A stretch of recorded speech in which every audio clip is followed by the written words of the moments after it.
What's going on, people? Just putting out some quick content. It's Saturday morning, actually. Getting ready to go to bed. Get the curtain closed. Get some glare.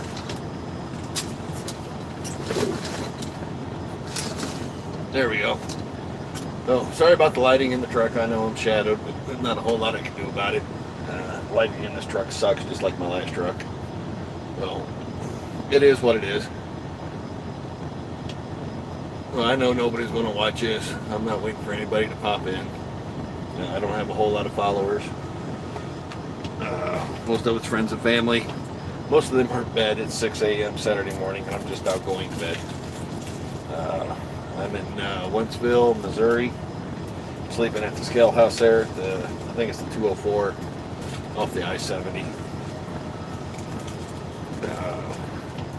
On my way home. Should be home tonight. Unless something stupid happens, but it's trucking. Something stupid could happen. So, anyways, we're going to take off where we left off in the last video. Get into trucking. Hey, seriously. Hey, I don't know what you're waiting for. Don't wait. Just, go do it. Get in, get out, make your money. It's been good to me. It's going to be here. Trucking is going to be here for years to come. Like I said in my other video, it touches everything that we do. If you eat it, put it on, drive it. If you use tools, a truck brought it, man. It's recession proof. They're big giggles when I say that. Not all trucking companies will make it through a recession, but trucking will still be here. It's not going anywhere. So with that in mind, if you're going to go do something that you can do, that you enjoy doing. Right? Trucking's not for everybody. I'm not going to sit here and tell you it is, because it's not. It is a lifestyle change. It's a lifestyle. It's the only lifestyle I've ever known. I did a few years in the Army, but I trucked before the Army. I'm trucking after the Army, so trucking's still here. We'll save that for another.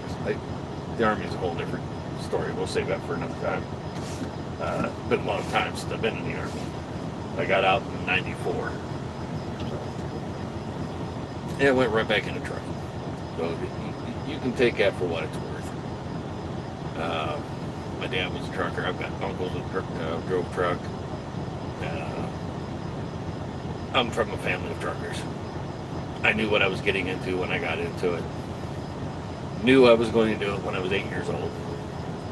So, to all my teachers, yes, I'm making my living looking out the window, not paying any attention to you. So, y'all know what I'm talking about. I was one of them daydreaming kind of people. I looked out the window a lot in school. I was more interested in what was going on outside than what was going on inside. And education is not a bad thing, but when you already know, you already know.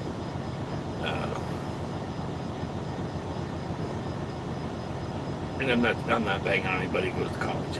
So don't misunderstand that. If you're educated, great. The more education you got, the better off you are.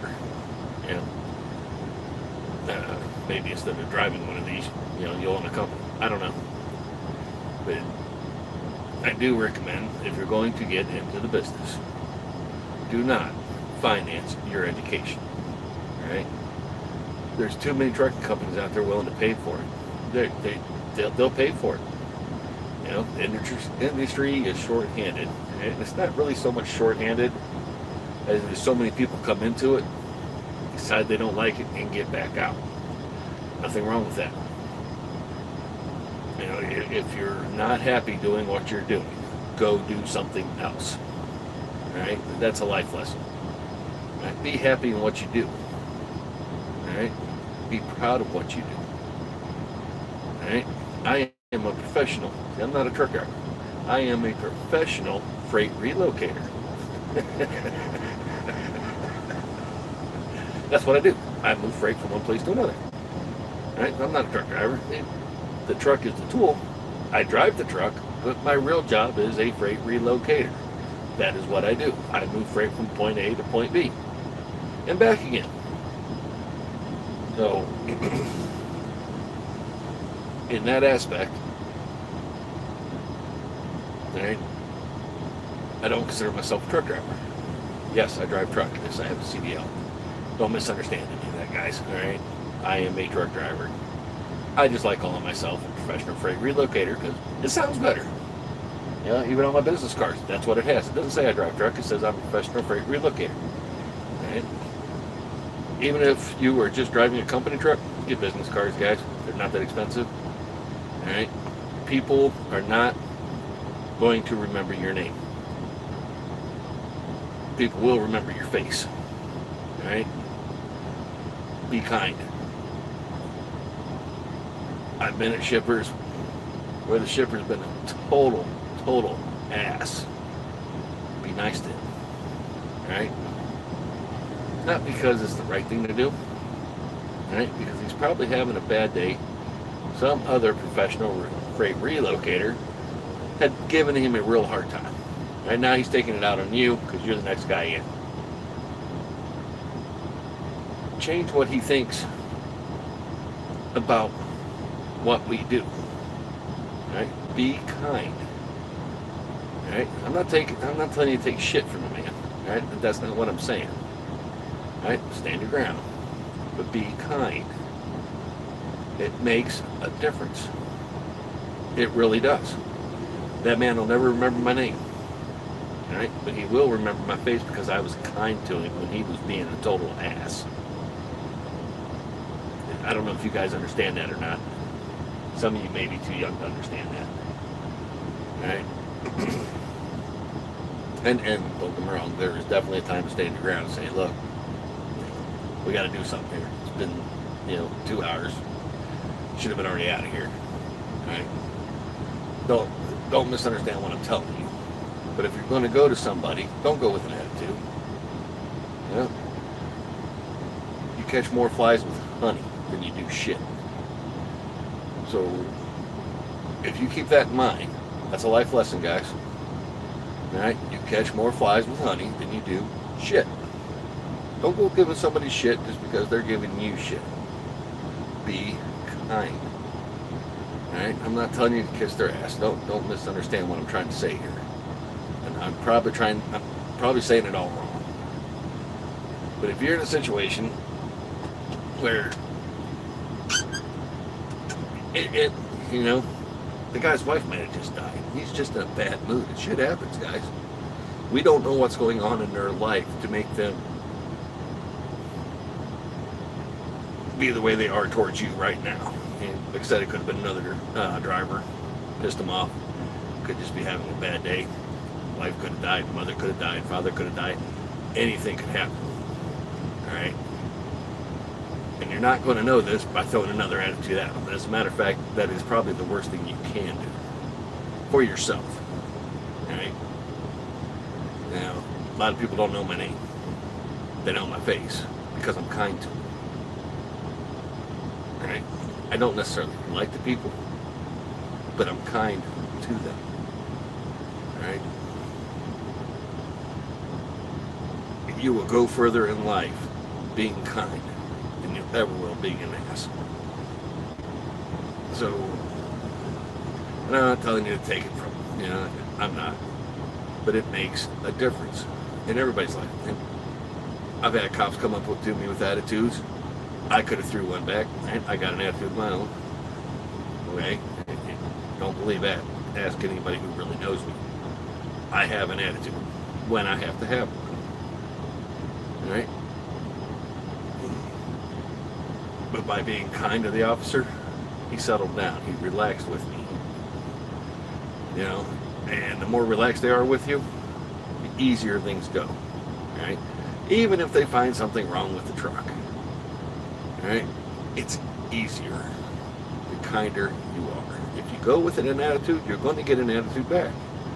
So you're just making things work. The asshole's already got an attitude. Okay? Don't compound it by getting your own attitude. Alright? 15 years ago, I'd have never said this. All right? 15 years ago, you threw an attitude at me, I'd have gave you one back.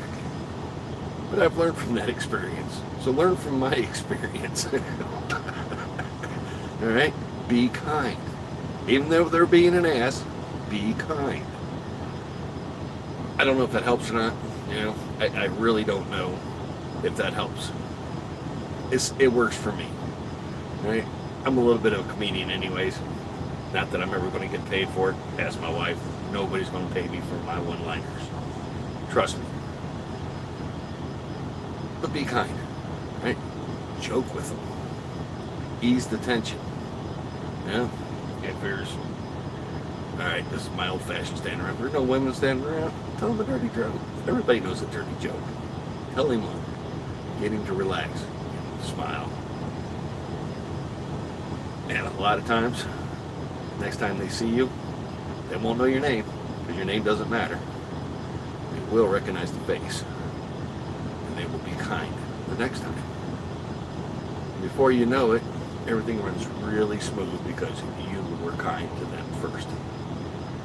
Right? They don't forget that.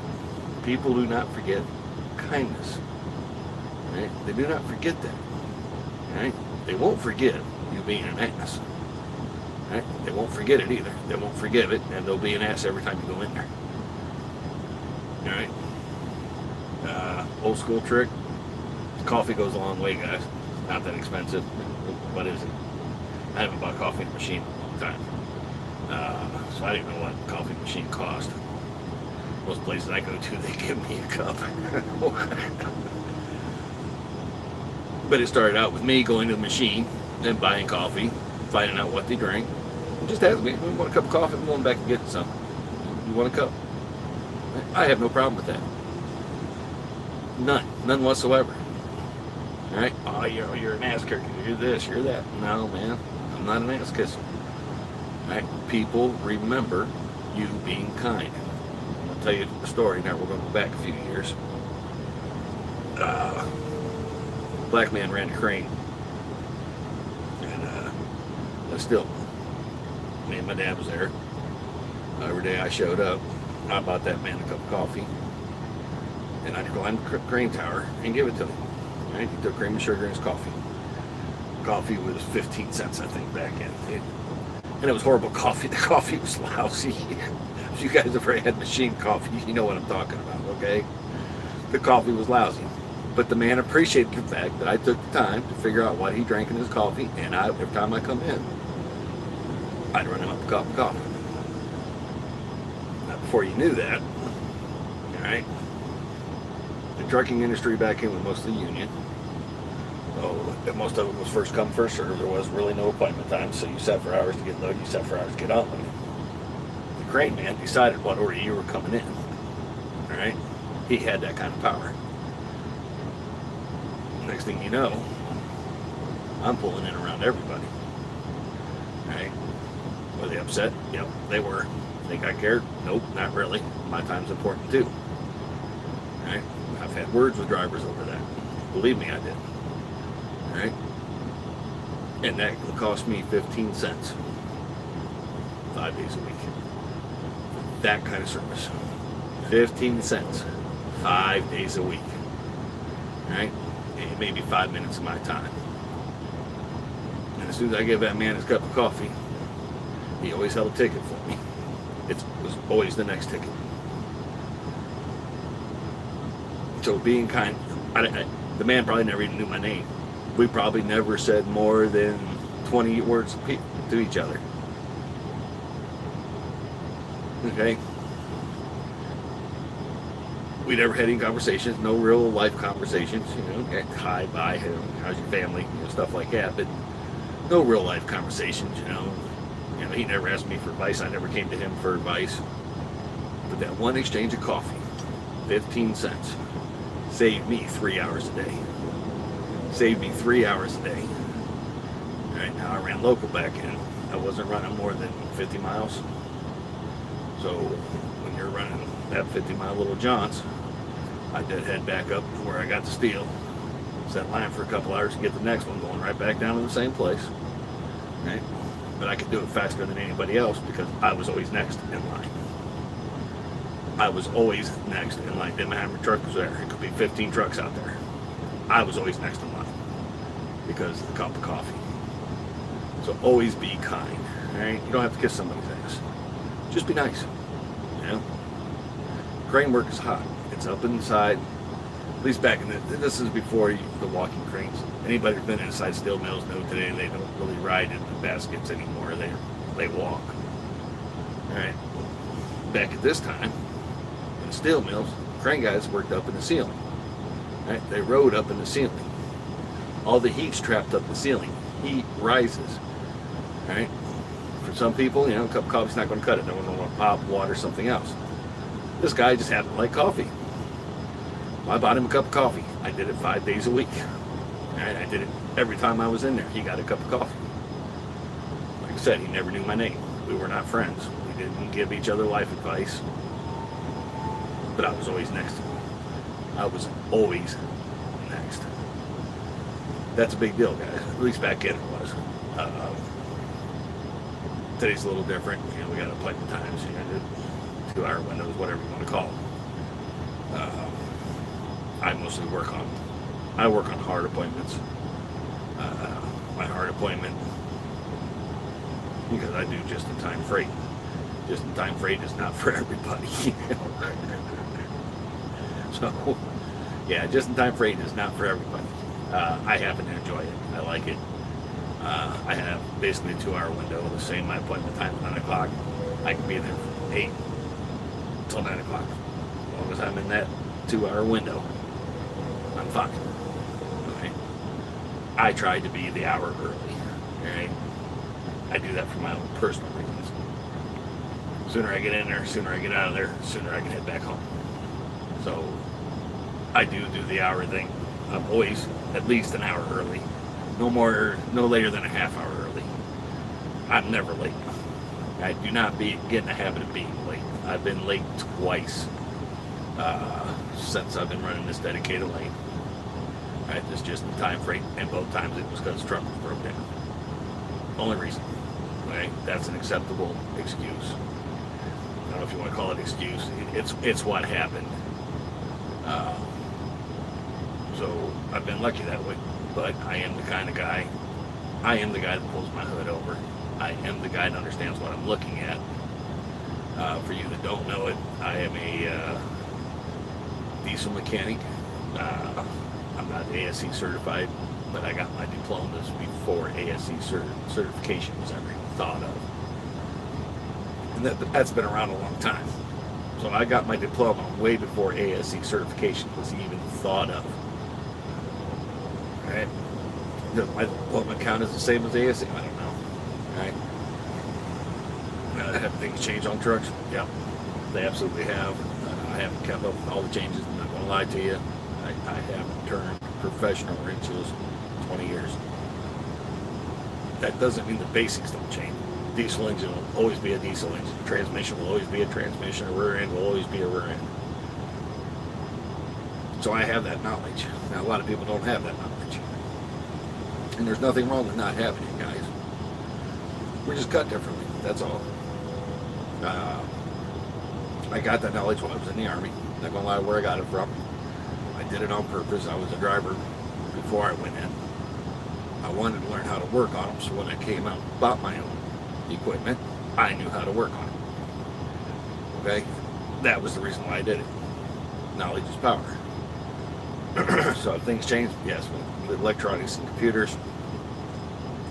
I have my own code reader for the truck, my cars. Alright, it'll come up with a code. I may not know what the code means. Believe it or not, YouTube is a good place to get knowledge. Alright, so go to your search on your YouTube, search the code that you got, and somebody will be telling you what that code is. They're even going to show you how to fix it. Knowledge is power, guys. Use it. Alright?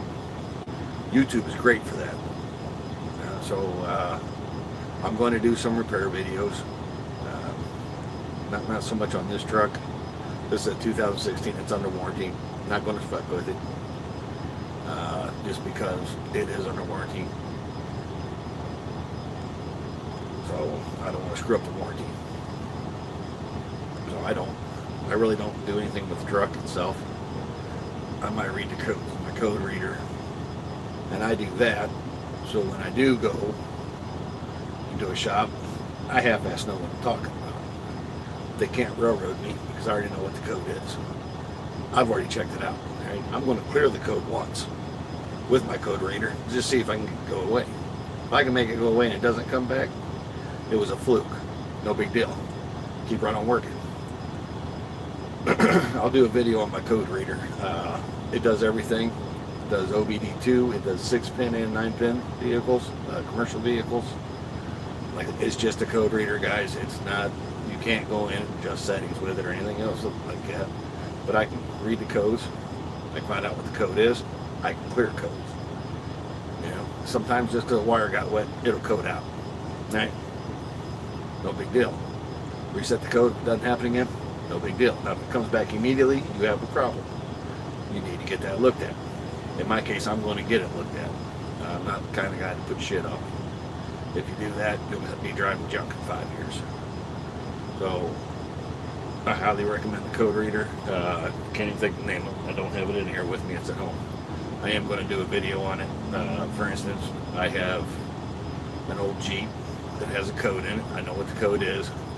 It's actually the part, I can't tell you the name, I'll tell you what it does. And I just can't think of the name, I'm tired. It's the part that checks your gas cap seal. It's that vacuum. It's $125. My Jeep's a 2001, alright? Got 180,000 miles on it. I'm not paying to have that fixed.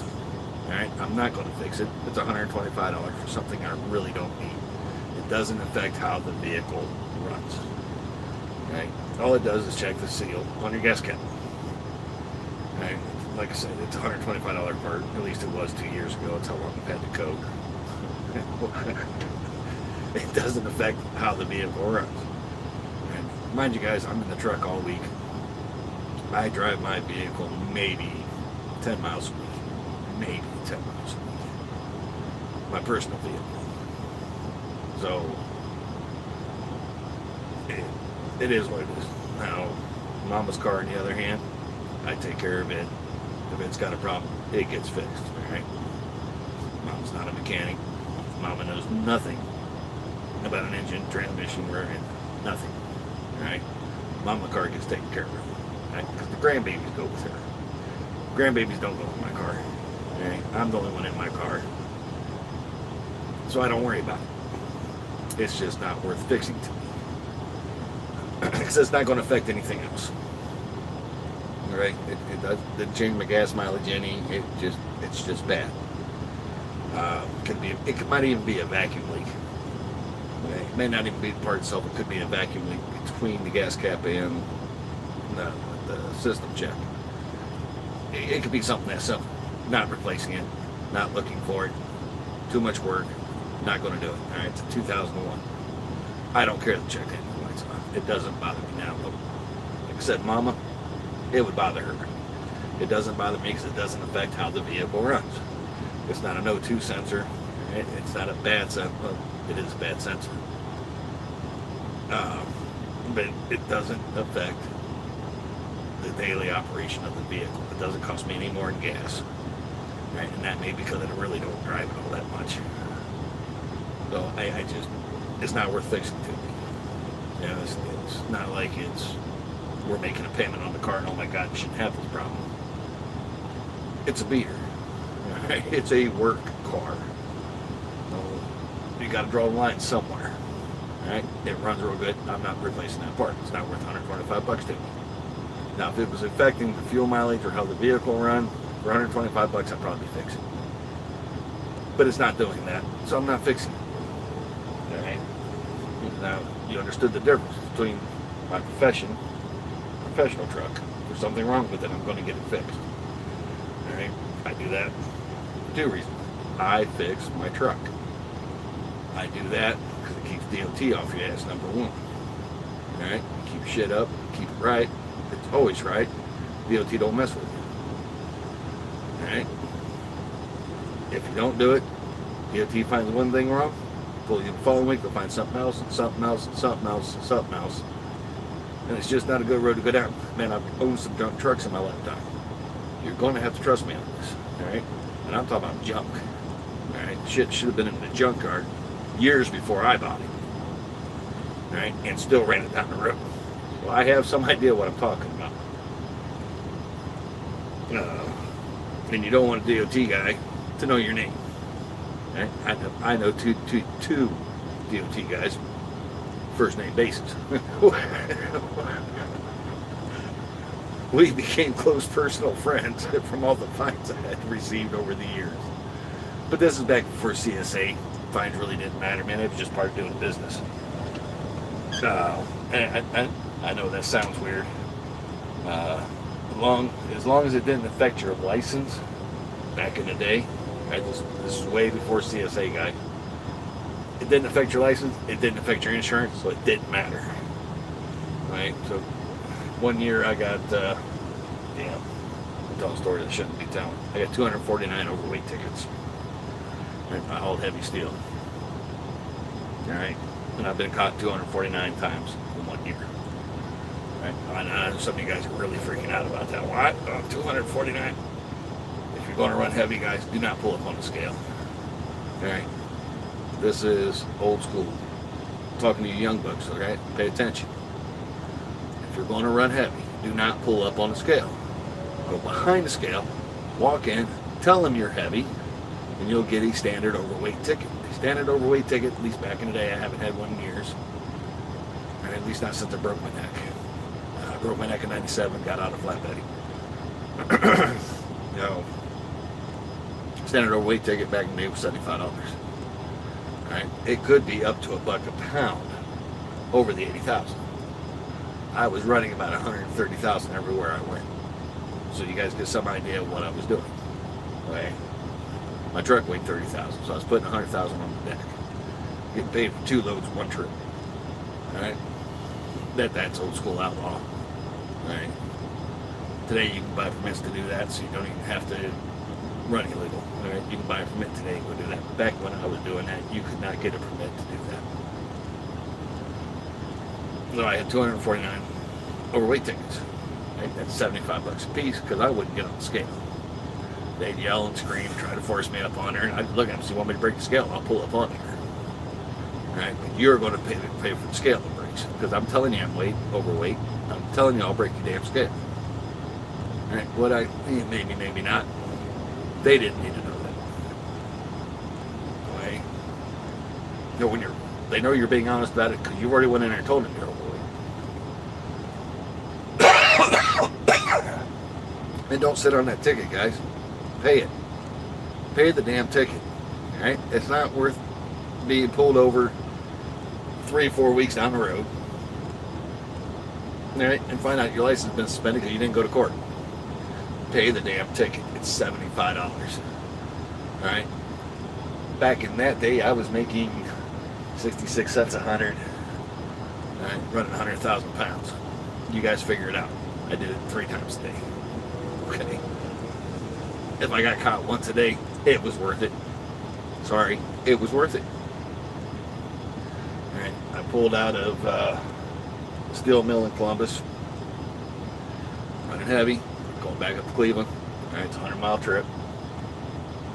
Alright, now you guys know where I live. I live in Ohio. Pulling out of Columbus, Ohio, going back to Cleveland. Put 100,000 on the deck. They just paved the damn road coming out of the steel mill. I pulled up the stop sign, stopped, and I sunk the pavement 6 inches. Sheriff right behind me. Alright? I had a hell of a time getting pulled out. If I was going to have to call a record. I did get the truck out. Alright? I don't know if you guys ever sunk a truck 6 inches or not. 6 inches is a long way to go in a couple of minutes. Alright? So I pulled out. You can see where the grooves were sitting, but the truck just set down into it. Luckily enough, it wasn't concrete. They blacktopped it. So, kind of their fault. You know, it's a heavy truck road. Put some rebar in it. Use concrete. Nah. Blacktop. So I pulled out. Got across the street from the stop sign. I was going straight across. There's a scale house just a couple miles up the road. I knew a back way around. I'm going around the scale house. Okay, I'm not getting on the scale. So I pull out. The sheriff hits me right across the street. I pull off the side of the road. Comes up, writes me an overweight ticket. Tells me, he goes, I can't prove how much you weigh. You can take this to court and beat it. All right. Now this is the local sheriff. You can take this to court and beat it because I didn't weigh you. You take this to court and beat it, you'll never run through here again. I took that man at his word. I paid the damn ticket. It's $75. Didn't go against my license. It's a non-moving violation. All right.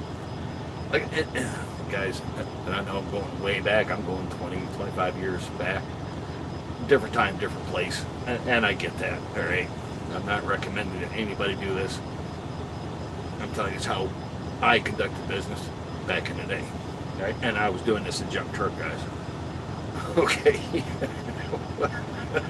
I was doing this in junk trucks.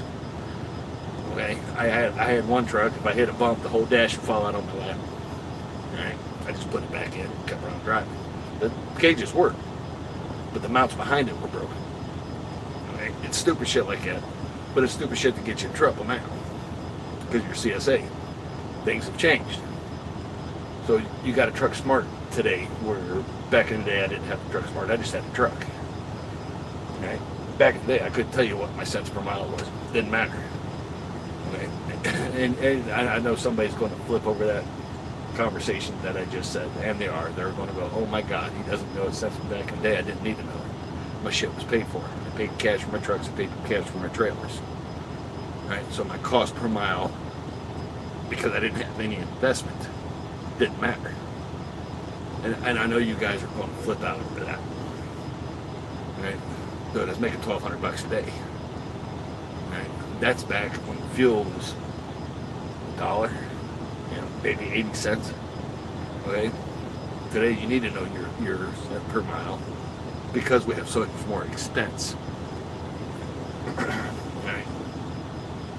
So I'm telling you, fuel was $1 a gallon. All right, maybe less than that. Might have been 80 cents, but it's in that time frame. 80 cents to $1 was what diesel fuel cost. It was less than gasoline because diesel fuel is a byproduct of that gasoline. Diesel should never cost more than gasoline. It's a byproduct of gas. It's what's left over. If it wasn't for diesel engines, it would be a waste. Okay. So, now that you understand that, and we all know right now fuel is more expensive than gas, because they changed the refining of it. That had to do with the EPA more than it did have to do with the industry. We used to make diesel fuel out of sulfur. We no longer do that. That's why it's called low sulfur fuel. We had to find something else to refine it with. So now diesel fuel is produced as its own product instead of a byproduct of gasoline. There you go. So,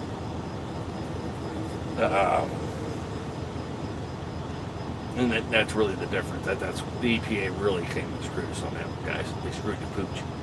And EPA has been screwing us ever since. Don't misunderstand that. The DPF filters, DEF, diesel exhaust fluid, they've been screwing us ever since. Alright, that shit's expensive. It's expensive to repair. Alright? It's an unneeded cost as far as I'm concerned. Alright? Because you're not saving anything. Right? All them old trucks rode black smoke, and all them old trucks rode black smoke because we all had them turned up. Alright? My little 235 Cummins, which is what I had in one of my trucks, was a little 235 Cummins. Alright? I had it turned up to a 450. Alright? You do that by turning your fuel pump up. Now, some of you guys don't know what I'm talking about, but you open the lines up. You let it flow more. Gets less air, more diesel, bumps to horsepower. Very simple concept, right? But every time I shifted the gear, she rolled black smoke. Alright. My 318s. My 318, I bumped up 10%. Right, on fuel intake, just 10% on fuel intake. I did it to my 235. My 318 jumped up to a 550. Right, now we're talking about old engines, guys. And you guys have no idea what I'm talking about. I'm talking about the old 671 Detroit. Just a straight 6-cylinder diesel. Right, they call it a 318. It's a 318 horsepower coming out of factory. 235 with a 235 horsepower because it came out of the factory that way.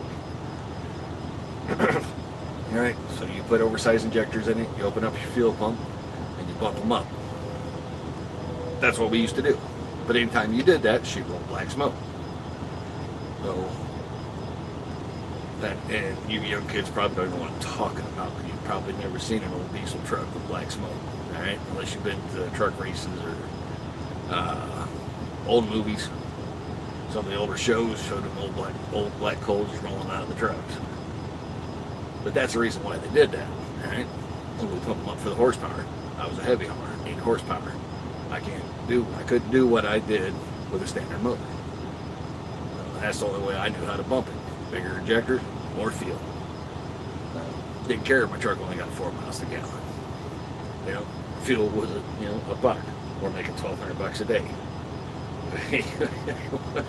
I'm running 50 gallons of fuel. And in a week's time back then, I was maybe running 150 gallons. I didn't put a lot of miles in. Right? I hauled a lot of weight, but I didn't put a lot of miles in. So the mile per gallon really didn't matter to me. It wasn't that much of an added cost versus what I was bringing in. Once again, couldn't tell you what it was. Didn't care what my cent per mile was. Didn't care what my daily average was. I used the daily average back in because I short hauled. And there is a difference. I long haul now. I want my cent per mile. Okay. But back in, I used the daily average.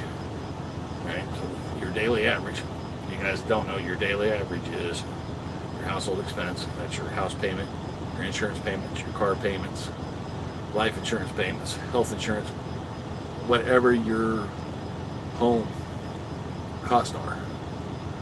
Plus your truck cost. I didn't have any truck cost outside of my fuel and my insurance. So that was really low too. So I was making a fortune back in the day, right? Didn't care. I'd be a millionaire if I'd have saved my money instead of chasing women, drinking. Anyway, I really would be. I've made over $4 million in my life. I'm 51 years old. I've made over $4 million. I have nothing to show for it. Right? Don't misunderstand. I have a house. I have a car. I've worked really hard my whole life. Right? But I've made a lot of great memories.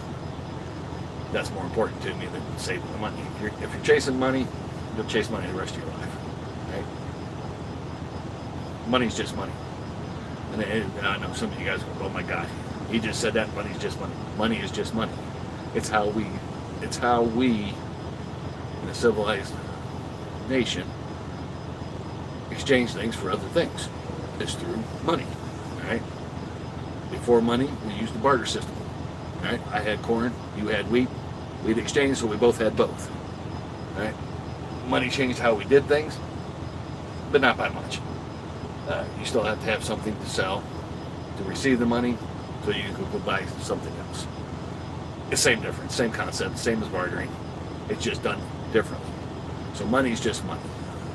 Right? We all need it. Don't misunderstand that. All gotta have it. Right? I make mine. Right? I'm sure most of you watching my videos, you make yours. Right? But it's still just money. I'd rather have the memories. Memories will last me a lifetime. Right? The money's not. Right? When I die, the money's going to go to my wife, my kids, grandkids, whatever. Okay? So I'd rather have the memories. This is personal. This is to me. I'm not telling you have to be like me. All right? If the money's important to you, chase it. All right? Absolutely. Go chase it. There's nothing wrong with chasing money. All right? I'm just different. I'm wired differently. I don't money, and once you figure out how to make money, you'll always know. You'll always know how to get money. Okay, I figured out how to make money, so I always know where to go get money. So it's not important to me. And I know that sounds really weird, but you'll understand that when you're my age. I'm 51. You will understand this at my age. So.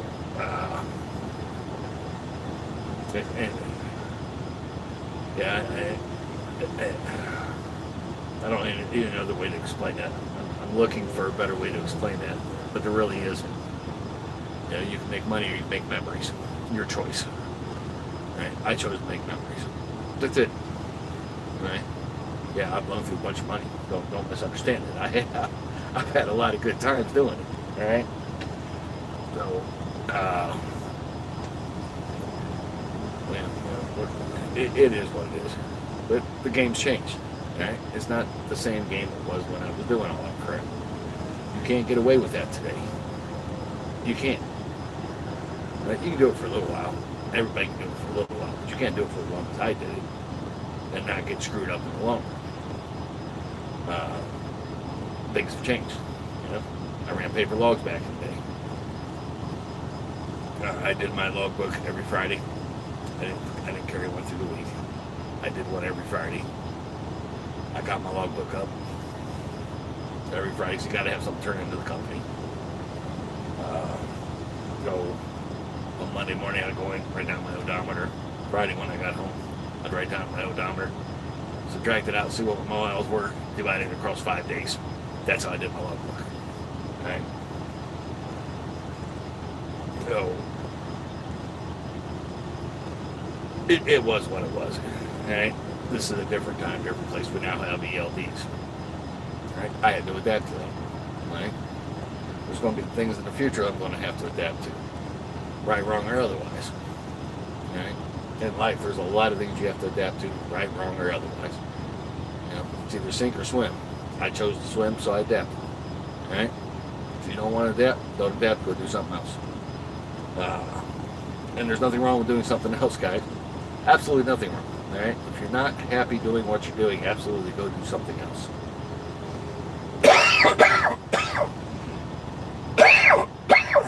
Excuse me. But absolutely, you know, go do something else if you're not happy. Find something that makes you happy. If shoveling shit makes you happy, go shovel shit, man. All right? Don't go do, you know, don't be a car mechanic when your heart's in shoveling shit. All right? And I know that sounds weird. My daddy once told me, and this is why I use that example a lot. When I was a very young man, he said it didn't matter what I did with my life, as long as I was the best at it. And that was the example I always threw at me. All right? Because back then, I shoveled a lot of shit as a kid. Farming is how kids made money back in my day. It was a good summer job. So I shoveled a lot of shit back in my day. And my dad always threw that at me. You know, if you're going to be a shit shoveler, be the best damn shit shoveler there is. Period. Don't half-step it. You know, don't pretend to be. Be the best damn shit shoveler you can be. Okay? I believe that today. Right? I am the best freight relocator that I know how to be. Is there a better way to do it? Maybe. Maybe not. I don't know. Right? This works for me. I'm not saying it's going to work for you. This works for me. We all have our own system. Grownfo channel, man. You guys got to check him out. That's where I got that at. We all got our own systems. We all had to figure it out. That is absolutely the truth. There is no one way to do anything.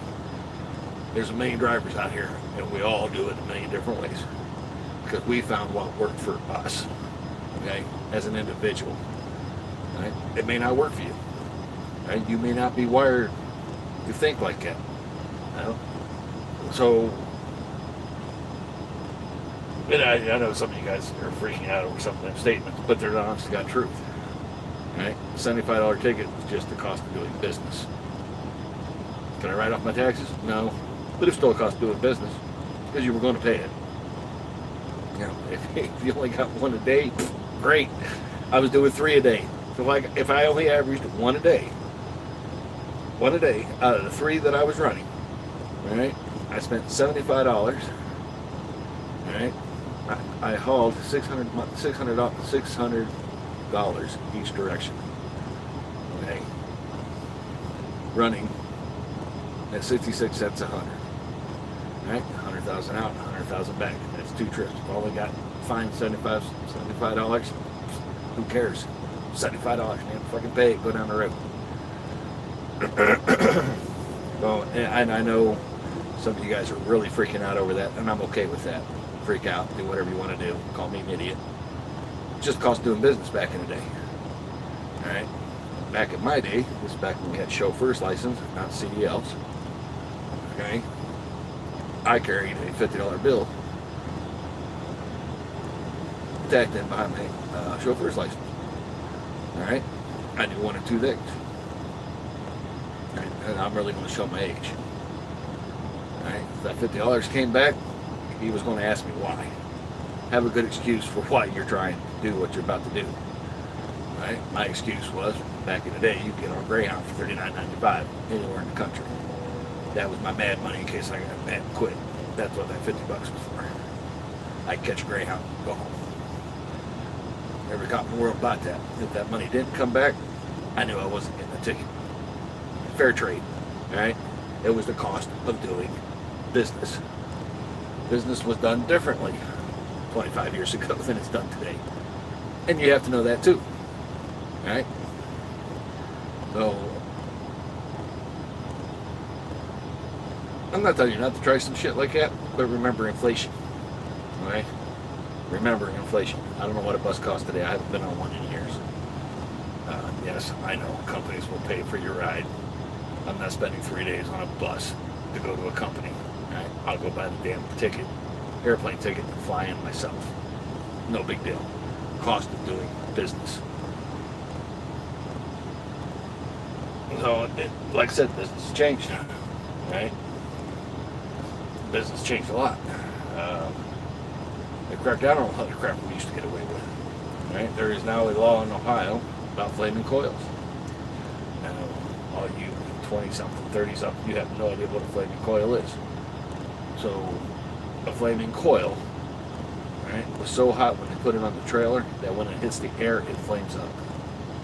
Alright? Long story short, we got our steel out of LTV Steel out of Cleveland. It went to Timken Bearing in Canton, Ohio. I don't know what the mileage is on that. 60, maybe 70 miles max. It's an hour trip. Right. So, the coils will flame up. No, guys, you cannot chain that coil. Alright? It is welded to the trailer. Yes. Steel mill would put a plate, 1 inch plate, 1 inch steel thick plate on your trailer. They'd set the coil down on it, right? That would weld to that plate, right?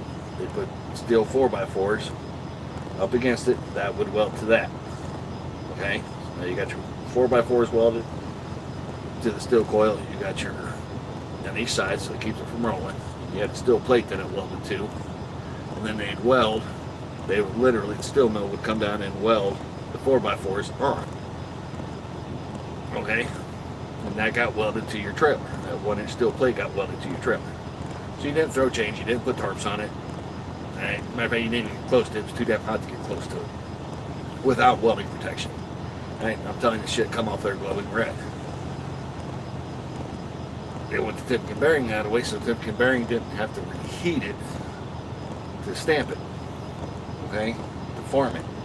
Steel has to be heated to be formed. Timken Bearing thought they could save a little money doing this. It really did. The cost of the steel to put it all in the trailers, it worked out to be about the same. But in the process of all this, Ohio developed a law that said no flaming coils. Okay? As far as I know, that's the only state that has that law. I was part of that deal. It was kind of cool. It was a lot of fun. I don't know if you ever looked in the mirror and seen something on fire and knew what it was and just laugh about it. I did. It was fun. It was something new. It was exciting. Man, I was a kid. I don't think I would enjoy that now. Being 51 years old, I really don't think I would enjoy that as much as I did back then. I got pulled over once. The cop tried to put the coil out. The coil's on fire, guys, man. It's flaming from all the air. It's hot. It's flaming. He grabs one of them little fire extinguishers. It wasn't a big one. I carried the big one in my truck.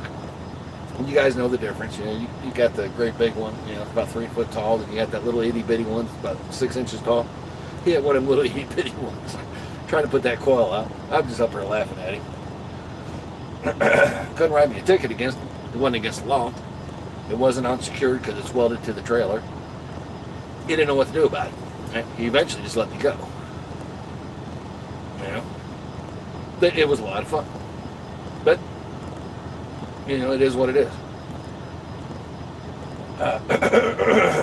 So Ohio literally has a no flaming coil law. And like I said, it only lasted about 6 months. Timken didn't save anything because of the cost of the steel. Right?